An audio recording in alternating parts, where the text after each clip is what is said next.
Estamos de volta com o nosso Papo Arretado. Hoje um super papo com duas feras do mundo dos negócios, do mundo das palestras, dois jovens, duas pessoas que vêm andando no Brasil. Mas antes de voltar a conversar com ele, eu queria convidar vocês para baixarem meu livro gratuito no meu site www.betochaves.com. O livro que eu resumo um pouco da minha palestra, conta um pouco da minha história como empreendedor. E o melhor de tudo, o livro é gratuito. Basta entrar no site, fazer um pequeno cadastro e baixar o livro. Então eu fico esperando vocês e depois que baixarem, manda um e-mail, comenta o livro e aproveita e ajuda a divulgar o livro. Hoje a gente já está com 35 mil downloads, mas a gente pode muito mais e eu dependo de vocês. Augusto, você falou que vendeu pipa e depois da pipa você foi vender sorvete, picolé em estádio de futebol. Na verdade, o que é que acontece? Eu tive uma grande decepção, né, na minha vida, nesse momento, até porque eu sou filho de um relacionamento extraconjugal e minha paternidade foi reconhecida aos 16 anos de idade. Então, a história vem daí, eu já fazia isso, mas no momento que eu me formei aos 16 anos de idade, inclusive no antigo científico, né, que é a formação geral hoje, eu recorri ao meu pai, já com minha paternidade reconhecida. E eu fui até ele, né, na época eu tinha condição, inclusive, e pedi apenas que ele investisse num curso pré-vestibular para que eu pudesse ingressar na faculdade naquele momento que eu não tinha condição. E minha mãe também não tinha condição, porque ela trabalhava em Salvador como empregada doméstica e não tínhamos realmente recursos para investir no estudo. Eu me formei em escola pública e tomei coragem de ir até ele. E chegando lá, a decisão, na verdade, né, na conversa, um diálogo entre pai e filho, eu apenas pedi para ele investir. Ele disse que eu estava formado, simplesmente eu tinha que pegar uma caixa de picolé, colocar na cabeça e sair para vender. Foi essa a resposta que eu tive do meu pai naquele momento. Então, se eu já fazia, eu passei a fazer mais ainda. Então, eu consegui mais investir ainda, passei a fazer outro lugar, até que recebi um convite para trabalhar em Salvador como garçom. E não foi garçom do Sal e Brasa não, né? Esse restaurante aqui que nós estamos. Garçom na orla marítima de Salvador, nas barracas, inclusive, que não existe mais, foram demolidas. Mas eu fui garçom na areia quente, atendendo pessoas, né, servindo as pessoas, até que através do meu serviço, né, que eu fazia da melhor maneira possível, eu conheci um cliente que gostava muito do meu atendimento.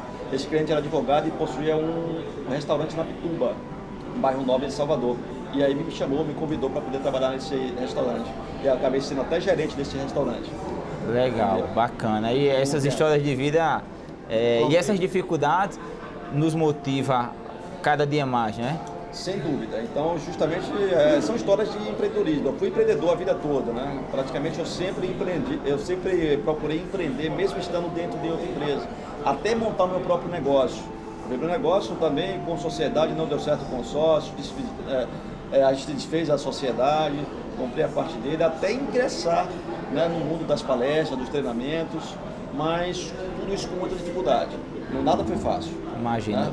Oswaldo, você foi boia fria, depois você também na roça. E qual foi o grande pulo para você ter hoje essa vida de sucesso, esse conhecimento todo que você tem? Para falar bem a verdade, Beto, muitas pessoas falam assim, eu não tive sucesso na vida porque eu não tive apoio de pai, eu não tive apoio de mãe. Dá um exemplo aí. Eu também, infelizmente, eu não tive apoio de pai. Eu tive apoio mais da minha mãe, coitada, que ela ajudava na medida que ela podia. E quando eu tinha 16 anos, houve a separação do meu pai com a minha mãe e nós resolvemos ir morar para a cidade de São Paulo, capital, porque o meu irmão ele já morava lá. E São Paulo, cidade grande, ele é uma selva lá, ou você aprende, ou você aprende. E lá, eu comecei, lá foi uma janela para mim. Eu olhar e falar assim, olha, um dia eu posso ser alguém, um dia eu posso chegar lá na frente. E lá também eu trabalhei como garçom, trabalhei como office boy na empresa, fiz vários trabalhos, mas sempre com uma meta na minha vida, sempre buscando um objetivo. Aí depois eu entrei, até você falou do office boy, né? Eu entrei a trabalhar como office boy numa multinacional alemã e eu sempre, como o Augusto estava falando assim, tudo que nós vamos fazer nós temos que ser empreendedor. Ser diferenciado. Inclusive ontem foi até falado lá em uma das palestras que existe o empreendedor e o intraempreendedor. O intraempreendedor é aquele que ele trabalha numa empresa, mas ele vê a empresa como se fosse dele. E eu, desde que eu aderi o meu primeiro emprego com carteira assinada, e outros eu já fazia com amor, com carinho, E essa empresa que eu comecei em 1998, muito mais ainda. E ali por 2 anos eu comecei a fazer o meu trabalho muito bem feito. E quando menos eu imaginava, quem que estava de olho no meu trabalho? O presidente da empresa, que estava de olho no meu trabalho como office boy. E aí ele foi me dando oportunidades, entrei no Recursos Humanos e aí, dali, a partir do momento que eu entrei para Recursos Humanos, aí eu desbravei para essa área de treinamento, palestra, desenvolvimento pessoal. E aí eu me apaixonei, comecei a fazer cursos, me especializando. E inclusive hoje o assunto que eu vou estar falando no evento é sobre liderança. Eu falo... Hoje não, né? O evento já aconteceu. Exatamente. O evento já aconteceu. Então, liderança foi um ponto onde eu trabalhei muito nas empresas. E hoje eu trabalho também quando eu presto consultoria empresarial para as empresas. E existem ainda pessoas, muitas e muitas pessoas que não entraram na essência ainda do que realmente é ser um verdadeiro líder. Tem pessoas que, infelizmente, Beto, são chefe, não são líder. Porque para ser líder, nós temos que enfrentar o maior desafio do século, que é relacionamento interpessoal. Ter bons relacionamentos com as pessoas, fortalecer relacionamento para que a gente possa aí adquirir resultados. Então a minha trajetória foi essa, desde lá de Boia Fria, sempre sabendo o que eu queria para minha vida, busquei, batalhei em cima disso, para me chegar ao ponto que eu cheguei, porque nada vem de graça. E não existe sucesso sem disciplina. Nós temos que ter muita disciplina, muita garra, muita determinação naquilo que a gente faz. E entusiasmo. O que é ter entusiasmo? Entusiasmo é ter amor, fazer tudo que a gente faz, fazer com amor. Porque aí, se você tem esse amor, se você tem esse entusiasmo, os problemas, os obstáculos que vão vir pelo caminho vão ser detalhes. Mas você sabe, você tem que chegar lá no topo, você sabe que você tem que chegar lá em cima. A escalada é difícil. Eu vou tropeçar em pedras, eu vou escorregar, eu vou cair, como você disse na sua palestra. Por vários momentos você foi lá embaixo, no fundo do poço, mas você levantou e hoje você está aqui. Então é isso. Na vida, para nós vencermos, nós temos que ter metas, objetivo, foco e correr atrás desses objetivos. Aí com certeza a gente consegue. Isso foi José Rosalvo dando várias dicas sobre liderança. Então aproveitar também Augusto, que fala muito sobre vendas. Dê algumas dicas aí, Augusto, para aquela pessoa que é vendedor, aquela pessoa que está começando. Bom, primeiramente, né, você tem que assumir o papel. O vendedor, ele tem que bater no peito e orgulhar-se pela profissão. Então, muitos vendedores, eles não têm a profissão, não assumem a profissão como dignidade. Né? Ele realmente, às vezes, até nem fala que é vendedor, eles têm vergonha de ser vendedor. Tem até o livro de Luiz Paulo Lupa, Isso. Vendedor Pitbull, que ele diz, o cara é vendedor, mas bota consultor de negócios. Anglicismo, né? Eles usam anglicismo para poder... Que ninguém nem sabe o que é, né? Não sabe. Na verdade, muitos utilizam isso, mas é vendedor e ponto final. Se você pensar bem, todo o capital, Beto, que circula no país e no mundo, circula graças à ação de nós, vendedores. É o vendedor que faz a roda dos negócios girarem. Se não tiver vendedor, se não tiver o processo de vendas ali, o mundo não funciona, os negócios não funcionam. Não aquece o mercado. Se você analisar bem, certo? Se você analisar bem essa mesa em si aqui, tudo isso aqui que você está vendo aqui em cima foi um processo de venda. Existia um comprador, existia um vendedor, correto? Isso. Então as pessoas, a partir do momento que você assumiu o papel, orgulhar-se da profissão, entender que vendedor é um especialista, né? É uma pessoa que está ali para poder ajudar as pessoas a tomar as melhores decisões mutualmente, né? Não é provavelmente para você, é para você e mais ainda para o cliente. Então, a dica que eu dou para as pessoas que estão começando agora, eu vou dar dicas para que as pessoas estão começando e pessoas também que já estão quilômetros aí rodados, que já estão veteranos em vendas, certo? É que você possa estudar vendas, conhecer mais venda, conheça do seu produto, conheça do seu mercado, conheça também quem são os seus clientes, quem são os seus não clientes, a sua concorrência, estude tudo o que você puder sobre esses pontos, esses fatores. E em cima disso, você vai se diferenciar. Você vai ser um profissional diferenciado, porque você aprendeu coisas que o seu concorrente, que outras pessoas geralmente não costumam fazer, não costumam querer aprender.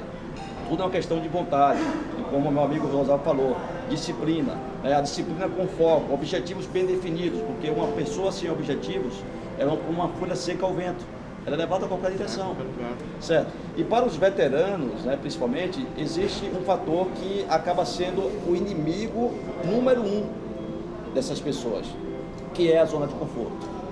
muitos vendedores que são excepcionais, são extraordinários, mas estão na zona de conforto. O que é a zona de conforto? É você se acostumar a viver com pouco. Se acomodar. Se acomodar. O cara tem potencial para ir muito mais além, né? Ele bateu a meta, mas ele sabe que ele pode ir além, mas ele para, ele interrompe o processo. Em 15 dias do mês ele bateu a meta, já relaxa, já não vai mais trabalhar. Já não quer mais trabalhar. Exatamente. O vendedor não é assim. Existe aí um vendedor, né? Os fracos, os medianos, que são medíocres, né? Quem está na média não serve. E existem os vendedores campeões. Os campeões que vão além. Eles fazem o que muitas vezes o cliente não espera, ele surpreende, ele dá algo a mais, o extra. E é justamente aí que ele se diferencia. Ainda mais que nós estamos hoje no mercado extremamente competitivo. Isso. Então, competitivo. o vendedor ele passa a ter um papel muito mais importante, um papel de excelência. Ele não é pegar o produto dele e sair para vender e trazer dinheiro, os recursos para a empresa, não é só isso. O vendedor, ele sai com o objetivo de trazer as respostas do mercado, de escutar o cliente, escutar o mercado e, em cima do que ele ouve, ele criar justamente os seus diferenciais competitivos. Legal. Estamos conversando com Augusto Lucena e José Rosalvo e estamos chegando no final do nosso programa. Passou rapidinho, a conversa muito agradável, muito boa. Aprendi muito com vocês. O pessoal da produção aqui, o pessoal aqui nem pisca o olho olhando, prestando atenção em tudo. E eu queria que vocês dessem o recado final. Augusto, deu o recado final, começar com a letra A. Augusto, deu o recado final aí. Pô, eu agradeço o Beto Chaves, né? Grande parceiro, grande amigo, ao programa, né? Papo Arretado. É um prazer imenso compartilhar conhecimento. Eu acho que o conhecimento em si, ele serve para duas coisas: gerar valor e ser compartilhado. E eu acho que isso aqui, esse papo que nós estamos passando aqui, principalmente para os jovens empreendedores, é extremamente importante, porque todos nós temos sonhos, todos nós temos metas. A diferença é que alguns realizam, outros não realizam por uma única questão: atitude. Iniciar um projeto e terminar. Sempre iniciar e acabar, porque nós brasileiros temos um péssimo costume, um péssimo hábito de começar projetos e não terminar projetos. Então a dica mais valiosa dessa entrevista eu vou passar aqui agora para vocês empreendedores, certo? Comece, se possível, comece pequenos projetos, mas termine, vai até o fim. É muito melhor do que você começar algo grande e nunca terminar. Rosalvo, dê seu recado final. Beto, para mim também foi um prazer muito grande estar nesse programa aqui. E uma outra oportunidade, com certeza, que tiver, vai ser um prazer muito grande, não só para mim, como para o meu amigo Augusto Lucena também. Nossa. E o recado final que eu tenho que deixar para você que está assistindo, eu vou falar bem rápido aqui uma analogia, uma história rápida, e vou concluir. Existia 3 sapinhos num galho verde. Logo um deles decidiu pular na água. Logo, quantos sapinhos ficaram no galho? As pessoas imaginam 3. 2. Mas não, ficaram 3, como meu amigo Augusto Lucena falou. Por quê? Porque um deles decidiu pular na água, mas não pulou. Então, quantas vezes na vida da gente a gente decide fazer alguma coisa, mas a gente não faz? Então é assim, sempre acredite nos seus sonhos, acredite no que você quer para sua vida e sempre assim, faça com amor. O Augusto Lucena falou a questão de pessoas que às vezes não é vendedor, ele está vendedor. Ou seja, em todas as profissões, na nossa como palestrante, na sua profissão, você que está nos assistindo aqui, é a mesma coisa. Não esteja na profissão, seja a profissão. Eu, quando escolhi a profissão de palestrante, eu não escolhi uma profissão, eu escolhi uma opção de vida, porque eu sabia e sei que nós temos aí os grandes obstáculos pela frente, mas nós temos que enfrentar, porque eu quero chegar cada vez mais ao sucesso. Concorrência do lado, né? Mas uma concorrência muito saudável. Parceria, né? Uma parceria, com certeza. Então, primeiro ponto, primeira dica, você precisa saber quais são suas metas, no mínimo, para daqui 1 ano, para daqui 5 anos. 2013 está aí. Faça suas metas, coloque no papel, esteja olhando. Coloque um tubarão no seu aquário. Se você colocar um tubarão no seu aquário, com certeza você vai sair na zona de conforto. E persiga seus objetivos. Por quê? Porque você nasceu para vencer. Desistir jamais. Você é uma águia, você tem que estar no topo. Muito obrigado. Um abraço. Pessoal, o Papo Arretado de hoje foi fantástico, extraordinário. Fico até sem palavras para agradecer tantas dicas e tamanha riqueza que a gente passou para as pessoas que estão em casa. E vamos encerrando aqui. Até a próxima semana, se Deus quiser. Um beijo no coração de todo mundo.